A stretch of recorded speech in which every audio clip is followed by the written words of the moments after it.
history is against him, and that's because no man has ever won a global championship at 400 out of lane 8. Michael Phelps, who is looking for his 19th career Olympic medal, the most of all time. Brazil have a penalty kick to win the gold medal, and guess who is striding forward? Neymar. Every time a country hosts the Olympics, we see something unusual happen. Second gold medal point. They win more medals. Often, far more than they normally do. Speeds it out! It is over here in London. Here's Van Niekerk. Van Niekerk is running away with it. They come to the finish. Wade Van Niekerk has done it again. In world record time. And a 48-year-old record now belongs to Phelps. Number 19. So the question becomes unavoidable. Right-footed, takes it and scores! Brazil strike Olympic gold for the first time in their history. Are the host countries cheating? It's celebration time once again for the Golden Girls. Well, maybe. In the Summer Games in Sydney in 2000, Australia won 17 more medals than they did the previous year. In 2012, in London, UK won 18 more medals than they did the previous year. In Beijing 2008, China won 37 medals more than they did the previous year. In the 2002 Winter Games, Salt Lake City, Utah, the US won 21 more medals than they did the previous year. In Vancouver 2010, Canada won 12 more medals than they did the previous year. And in the 2014 Sochi Games, Russia won 18 more medals than they did the previous year. Across both Summer and Winter Games, host countries consistently outperform their historical averages. Economists studying Olympic performance have found a consistent pattern. On average, Summer Olympic hosts win about 20 more medals than expected. Winter hosts win about 5 more. They call this phenomenon the host nation advantage, and it shows up across different decades, continents, and political systems, which would suggest something systematic is happening. One explanation is access. Host nations are often allowed to bypass qualification tournaments in certain events. What about the Americans? We're going to smash them. That's what we came here for. This applies in both Summer and Winter Olympics. It's going to take a lot, realistically, for the United States to outtouch France. This means larger teams, more events entered, and more medal opportunities. But this advantage has limits. You still have to be one of the best in the world to medal.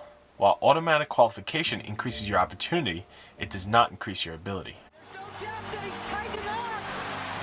Bernardes loses to ground. Here comes Lisa. Unbelievable at the end. He's done it. The U.S. has done it. He did it. And he did it again. Phelps is hopes alive. Who's talking now? Another cause people cite is jet lag. While Olympic athletes often need to cross multiple time zones to reach the host nation, and jet lag is proven to affect reaction time, sleep cycles, coordination, and endurance, most teams travel to the host nation weeks and sometimes even months in advance to minimize this. Yet, familiarity could be a factor. The host nation's team generally practices and trains in the exact location the games will be held. This will give them a greater familiarity of the snow conditions, the altitude, course, and track layout. And in certain events like alpine skiing, bobsled, luge, cycling, and rowing, this can be a great advantage. It's hard to quantify the exact advantage this can give a host nation, but these small psychological advantages can matter when races are decided by hundreds of a second.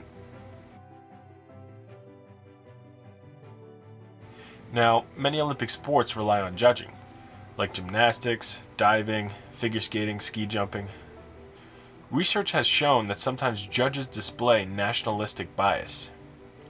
While nationalistic bias is not outright cheating, and the International Olympic Committee tries to prevent judges who might have a certain bias to participate in certain events, they can never be 100% perfect.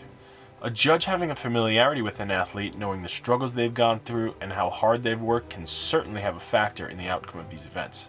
But there has also been some outright cheating scandals in some of these events. At the 2002 Winter Olympics, a figure skating judge admitted she had been pressured to favor Russian skaters. The scoring system was redesigned afterward, but this is just one occurrence that has come to light. How many others have there been?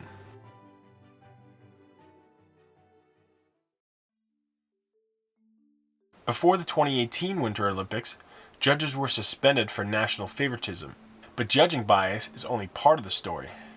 Olympic cheating has also included state-sponsored doping, illegal equipment modification, and qualification manipulation.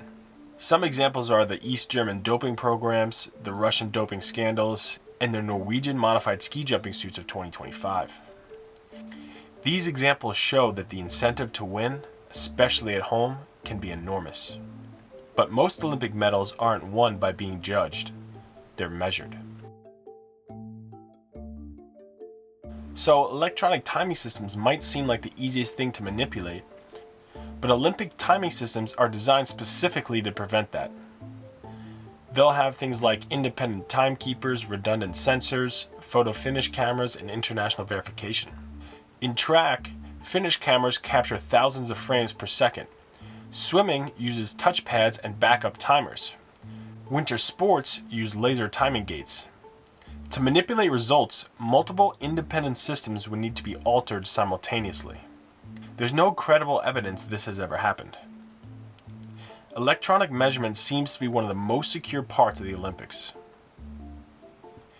Another explanation is psychological. Athletes competing at home often perform better. We call it the home field advantage. Sports psychologists call it esprit de corps. Crowd and audience support increases confidence, motivation, adrenaline. Success feeds excitement, and excitement feeds performance. In 2016, the Olympic rules changed. Countries can propose new sports to add to games that they will host. At the 2020 Tokyo Games, Japan added baseball, karate, skateboarding, surfing, and sport climbing. Japanese athletes medaled in 10 out of the total 11 events that were added that year. Why? Well, it's simple. They picked sports that they were good at. Now we have the funding effect. This might be the biggest factor. Sports economic research shows a strong correlation between the amount of funding a team gets and their overall performance at the Olympic Games. Hosting the Olympics costs billions of dollars. If you're going to spend that much money to host, you might as well invest more money in your athletes. Funding increases typically go towards coaching programs, training facilities, sports science, athlete stipends, and talent identification systems. Elite sports funding correlates strongly with Olympic medal counts. Examples are Australia before Sydney 2000, China before Beijing 2008, UK before London 2012, and Canada before Vancouver 2010. These investments often begin a decade before hosting. The host advantage starts long before the opening ceremony. So the question remains, why do host nations care how they do at their Olympic Games? The obvious answer is national pride, but it goes deeper than that. Host success increases viewership, merchandise sales, and attendance. Florida State University professor Michael Baghurst explains, when there is success in an event at home, more people are talking about it, more people are coming to watch. It just increases the fervor and interest in what's going on. The effect becomes self-reinforcing. Winning creates excitement, which helps athletes perform better, which creates more excitement. And that excitement helps justify the cost of hosting. So are host countries cheating? The evidence suggests usually not. Or at least not that we know of. Instead, the host advantage comes from many small effects combined. Automatic qualification, jet lag, crowd psychology, judging bias, funding, host-selected sports, and course familiarity. Together they create a real statistical advantage. Hosting doesn't guarantee victory, but in both Summer and Winter Olympics, it changes the game. First of all, it's lost to the Americans. Second of all, it's lost to the Americans on American soil. And then, which is the most embarrassing, you lose to the college guys. Are they drunk or what? What happened? The team that had won Olympic gold every time since 1964. Seemingly no one, certainly not a bunch of college kids, could stop them.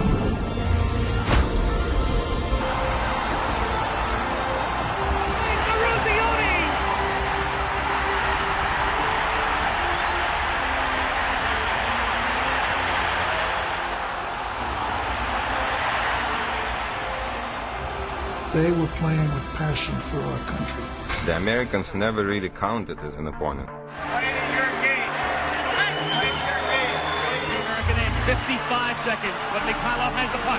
Mikhailov sweeping in, out in front. Backhander goes wide. I think Creighton might have got just a piece of it. Petrov with it. The Americans on top, 4-3. Long shot. Craig able to get a piece of it. He lets it out. Gets picked by Ramsey. McClanahan is there. The puck is still loose. 11 seconds. You've got 10 seconds. The countdown going on right now. Morrow up to Schultz. 5 seconds left in the game. You believe in miracles? Yes!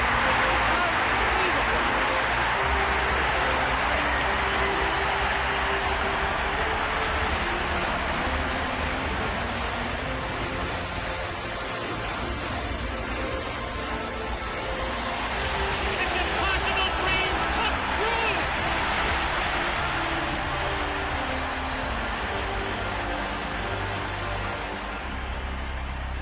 We are proud now to present the victors in the ice hockey competition. This was such a unique event, something that had never happened before. I can't imagine a scenario where it's going to happen again under those circumstances.